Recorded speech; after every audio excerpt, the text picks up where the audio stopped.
तो वही अभी 2 घंटे पहले एक भाई साहब ने लिखा, गुरुदेव मैं भी अपनी पत्नी से बहुत परेशान था, तब आपको मैंने मैसेज किया। आपने बताया कि ध्यान से अपनी ऊर्जा बढ़ाओ और फिर भी न माने तो उसे छोड़ दो। अब मैंने ध्यान से अपनी ऊर्जा बढ़ाई है और अब मुझे कोई बहुत ज़्यादा फ़र्क नहीं पड़ता। यह सब आपकी वजह से हो पाया। आपने ही मेरा मार्गदर्शन किया। तो ये पढ़ के मुझे बहुत ज़्यादा खुशी हुई, क्योंकि मैं अपनी तरफ से तो कोशिश करता हूँ कि भई अम, ऐसा तरीका बताऊँ जो एकदम इफ़ेक्टिव हो, लेकिन उसको ज़िंदगी में कोई उतारे इतना सीरियसली और उसे असर होने लगे, तो उससे बहुत ही ज़्यादा खुशी मिलती है। ये एक उदाहरण है कि आप दुनिया को बदलना चाहते हो, दुनिया मतलब आपके सामने जो व्यक्ति है, वहाँ से दुनिया शुरू हो जाती है। तो दुनिया को बदलना चाहते हो, अपने माहौल को बदलना चाहते हो, तो अपने से शुरू करो। आपकी ऊर्जा बढ़ेगी, तो उसका असर पड़ेगा। अब ये कम से कम ये तो बचे और मुझे लगता है पत्नी का भी ज़रूर व्यवहार धीरे, धीरे, धीरे बदलेगा। क्योंकि जो आपको परेशान कर रहा है या आपको लगता है कि वो परेशान कर रहा है, तो आप जितना परेशान होंगे, वो उसकी खुराक है। वो फिर आपको और ज़्यादा परेशान करेगा क्योंकि उसका हथियार काम कर रहा है। अब आपने परेशान होना बंद कर दिया, तो धीरे, धीरे, धीरे तब वो भी चुप हो जाएगा। लेकिन मैंने उनको सुझाव दिया है कि आप ये जो ध्यान कर रहे हैं, ये तो बहुत ही बढ़िया, लेकिन एक स्टेप और। तो मैंने बोला है कि अगला स्टेप ये है कि उसकी सेवा करनी है। ये ज़रा ज़्यादा मुश्किल है।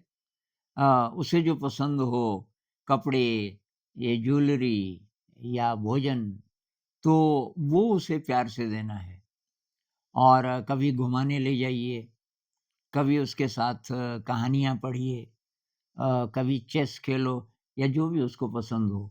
तो ये करने से आप एक कदम और आगे बढ़ गए कि भई तू जैसी भी है तू लवेबल है। मतलब मैं तुझे प्यार करता हूँ, तू जैसी भी है। तो उसके अंदर मान लीजिए कि ये फीलिंग है कि भई वो अच्छी नहीं है, इसीलिए आप प्यार नहीं करते। तो वो ख़त्म हो जाएगी। जब इंसान को ये पता चलता है कि मैं अच्छा हूँ, मैं लवेबल हूँ, तब वो किसी को परेशान नहीं करना चाहता। आपने देखा होगा कि परेशान वो लोग ज़्यादा करते हैं, जिनके अंदर कोई कमी होती है। उनको प्यार नहीं मिला होता, पूरा अटेंशन नहीं मिला होता। चाहे वो दादागिरी करते हों, उसमें भी वही बात है। बाहर से तो बहुत ज़्यादा पावरफुल लगते हैं, लेकिन अंदर कोई कोई जगह है जहाँ वो लोनली महसूस करते हैं, जहाँ उनको लगता है कि कोई उनका नहीं है, कोई प्यार नहीं करता, ये वाली फीलिंग रहती है। तो अगर पत्नी की भी ऐसी है कि भई आप प्यार नहीं करते, तो वो ख़त्म हो जाएगी। एक तरफ तो आप अपनी शक्ति बढ़ा रहे हो मेडिटेशन से और दूसरी तरफ आप अब उसकी सेवा सेवा कैसे करनी है इस उद्देश्य से नहीं कि वो सुधरेगी। सेवा इसलिए करनी है कि वो ध्यान में आपके लिए सहायक है। उसकी सेवा भी हो रही है, लेकिन एक्चुअली ये पारमिता का एक हिस्सा है। मैंने अपनी वीडियोज़ में बोला है, जहाँ-जहाँ ध्यान की बात की, कि शील ज़रूरी है, पारमिताओं का अभ्यास ज़रूरी है। विनम्रता, कृतज्ञता और ये सेवा भाव, निस्वार्थ सेवा, ये बहुत ज़रूरी हैं। और भी पारमिताएँ हैं, पर ये 3 तो बहुत ही ज़रूरी हैं। तो कृतज्ञता, विनम्रता, कृतज्ञता मतलब उसको थैंक यू बोलो। अब पत्नी चाय बना के ले आई, तो और दिन तो आप बोलते यहाँ पे रख दे। अब आप बहुत प्यार से चाय और एक चुस्की लेके आप बोलते हो कि वाह भई! क्या चाय बनाई है, आज तो तुमने बहुत ही बढ़िया बनाई। तो इससे छोटी-छोटी चीज़ों से प्रोत्साहन मिलता है और दिल में सचमुच ग्रैटिट्यूड की फीलिंग, उससे जो अच्छा आपको मिल रहा है, भई कितने कुछ सालों से साथ हो ना, तो कभी-कभी तो स वो प्यार भी करती होगी आपको, हमेशा थोड़ी ऐसी परेशान करती होगी।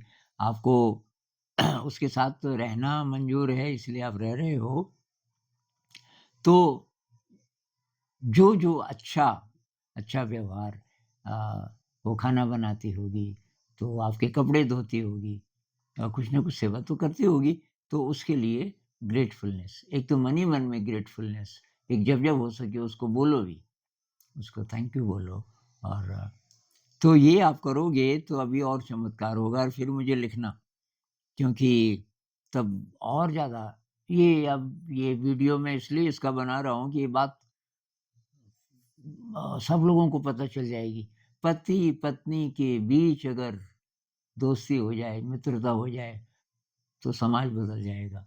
क्योंकि एक बहुत बड़ा कारण ये है, जो लोग टेररिस्ट हैं, जो बहुत ज़्यादा गड़बड़ करते हैं, किसी फ़िलॉसफ़ी पे अड़ के दूसरे की जान भी ले सकते हैं। बहुत गहरे में जाओ तो ये वो लोग हैं, जिनको घर में प्यार नहीं मिलता, जिनको असली प्रेम का पता नहीं है और असली दोस्ती का भी नहीं पता। तो ये परिवार अगर सुधरने लग जाए, पति-पत्नी के बीच रिश्ता अच्छा होने लगे, तो बहुत बड़ा इसका असर होगा। लेकिन ये और भी जगह एप्लीकेबल है, आपकी शादी नहीं है, मान लीजिए ऑफ़िस में कुछ प्रॉब्लम है। कई लोगों की ये प्रॉब्लम है कि अब ऑफ़िस में कैसे ध्यान में रहें? लोगों की भाषा ऐसी हो गई कोलीग्स की कि वो गालियों में बात करते हैं और बहुत भद्दी-भद्दी चीज़ें बोलते हैं। तो अगर हम अपनी ऊर्जा बढ़ाते रहेंगे, जैसे भाई साहब कह रहे हैं कि अब मेरे पे फ़र्क नहीं पड़ता क्योंकि अब आप स्ट्रॉन्ग हो गए। भई कोई पहाड़ पे कोई नया वृक्ष उगा, उसका तना बहुत कमज़ोर है। अब तूफ़ान आ रहे हैं, कोई बड़ा-सा तूफ़ान आके वो डरेगा क्योंकि वो टूट सकता है, मज़बूत नहीं है। अब ये वृक्ष मज़बूत होना शुरू हो गया, ये विशाल वृक्ष बन गया, इसका तना इतना मज़बूत हो गया, अब बड़े से बड़ा तूफ़ान उसको तोड़ नहीं सकता, बल्कि अब वो खेलेगा तूफ़ानों के साथ। बड़ा तूफ़ान आ रहा है, तो वो खुश होगा, आने दो उसके साथ खेलेंगे, झूमेंगे, डांस करेंगे। तो इस वीडियो में इतना ही। नमस्कार।